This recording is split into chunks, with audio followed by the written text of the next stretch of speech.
Gaming Nexus weekly release report is brought to you in part by Video Game and Music Exchange. Visit vgmx.com for online specials. Welcome to the video version of the weekly release report with Chuck and Jeremy. I'm Chuck Huseman, and with me I've got Jeremy Duff. This week we've got some real winners, and unfortunately a very big loser. And if you've kind of followed the site, you know the force is not strong with this particular one. Anywho, up first we have a normally Warzone Earth. Now, Jeremy, you played this on the PC, right? Yeah, I played it a little bit. I've got it on Steam a little bit, but I haven't touched the Xbox Live Arcade version yet. But from what I understand, you have already. I have. I actually got a chance to play a preview build of this, and we should have a preview up on the site by the time this goes live. But what Anomaly Warzone is, it's kind of this reverse tower defense game. So instead of actually setting up the defenses, you actually play the invading horde. And kind of the backstory of this is that these mysterious objects crashed on Earth, and it turns out they're giant alien war machines. And so you've got to leave kind of this expeditionary force in to kind of get through the defenses and kind of figure out what's going on. Now, what's really cool about the 360 version is that it just works really well. You hit the Y button, and it brings up the tactical map. So it kind of sets up the route you're going to take through the map.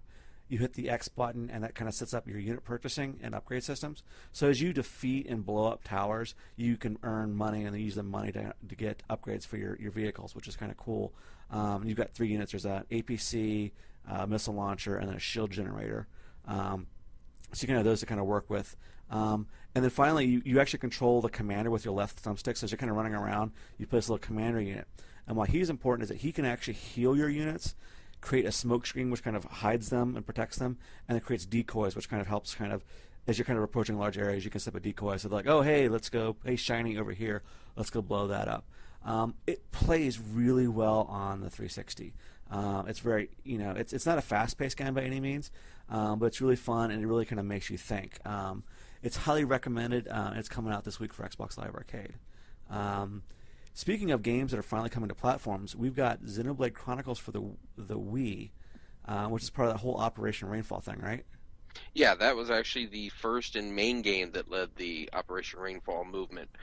That along with The Last Story and Pandora's Tower. But and here we're talking about an actual game for the Wii that's not made by Nintendo. It's published by them, but not made by them, and it's not a collection of minigames. This is a holy crap.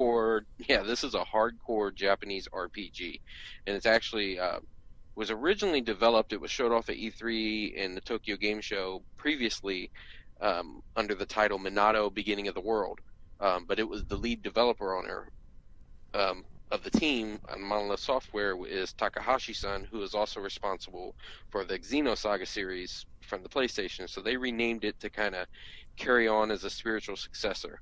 But like I said, this is a hardcore Japanese RPG that people have been waiting for a long time to get over here. Now, an interesting note about it is, don't expect to see it in all the stores. This is going to be a GameStop exclusive offering, or you can get it through Nintendo's online store. But you're not going to find it at Walmart and Best Buy and your other retailers. Talked about being damned if you do, damned if you don't. Yeah, you got to go with the lesser of the two evils, I think, and order it online through Nintendo. Yeah. But also hitting this week, is another expansion for the Tropico series. Yeah, and if you play the Tropico series, basically you kind of play like the kind of tongue-in-cheek, kind of not so much, as a kind of Banana Republic evil dictator. Well, you can play him evil, you can play it nice. But the normal game is kind of set in this not a 1960s era, kind of very kind of Art Deco. And with the new expansion pack, it kind of, as the title would kind of say, is that you're adding modern buildings to it. And what's kind of cool is that you get new kind of things that are built into the game.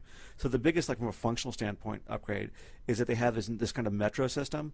So in previous games, if you had a guy who worked on one side of the island and he lived on the other side of the island, well, he would spend half of his day walking to and from. With this new metro system, you just kind of plop down, an entrance in your residential area and the work area, and then it automatically kind of knows that, hey, I can take this to get over here. So it makes your Tropicans very efficient. But there's also some cool new units types. Like you can build this SWAT HQ, which kind of gives you the ability to have an elite police force, which you can also use as death squads. So if you got guys that are stepping out of line, hey, you get a little visit here from the secret police. it's kind of cool. I mean, it's very, it's the style of the game is just very tongue in cheek, but it's very kind of cynical in some ways too. And like another example of this is you can actually have a space program, so you can launch satellites to improve your standing in the world of technological and have like better communications, but you can also use them to broadcast propaganda back down to your people, which kind of expands your reach. And they're cool little trading things, like if you want to deal in electronics, like you can actually do like knockoff iPads in the game and sell them for cheap, which increases your export dividends, but also kind of increases the ire of the people who actually make the originals. Nice. So it's kind of cool. It's kind of a nice change. Now, another game that's coming out this week is another one of these wonderful collections, and the video game industry is kind of doing this thing the movie is doing. We don't have 21 Jump Street. We've got Devil May Cry. Can you kind of talk about the HD collection here? Yes, actually, Sony's kind of led the way this generation doing these HD collections of games from the last generation. And so far, all we've seen it come out on is on Sony platforms. But actually, this time around, Capcom's doing it. This is launching on both the 360 and the PS3.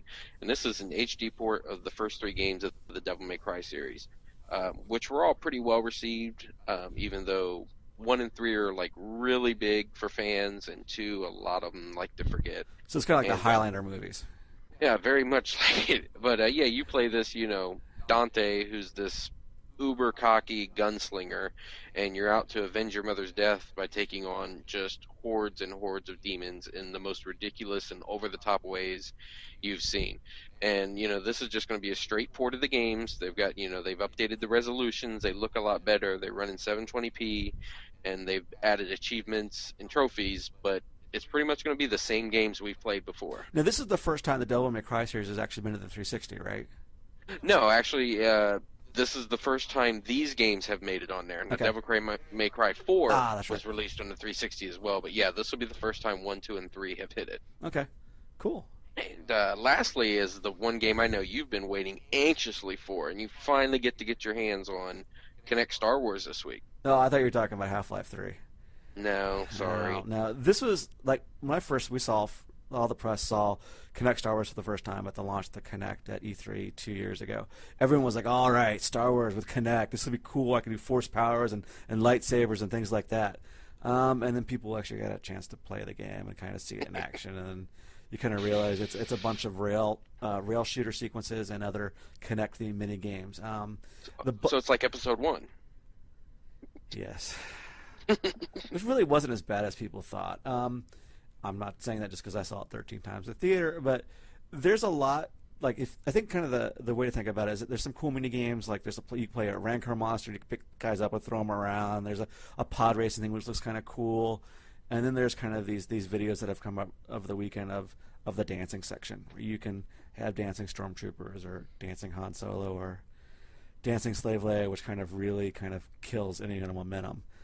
It's bad enough that you have these sequences, but the fact that the music for them is just god awful doesn't really help. I think kind of the way to think about it, if you're purchasing the best way to make your purchasing decision on this is that if you like Gungans and Ewoks, buy the game. If you don't, save your money and buy the really awesome Xbox 360 Kinect unit, which is also coming out this week, because that looks badass. Because it's painted with the R2D2 colors. It makes the R2D2 sounds when you open the trays and turn it on. That actually looks cool. I think I would rather spend my money on that than having this god awful abomination of a game. Well, that comes with the game, so there you get them both. Really, it comes with the game? Yeah. Oh man, that's like you just kicked me in the nuts. Well, that's all I got for this week. Anything else, Jeremy? Nope, that's it. Pretty light on the releases this week, actually. Yep. Well, thank you much for listening, and we will hope to see you guys next week.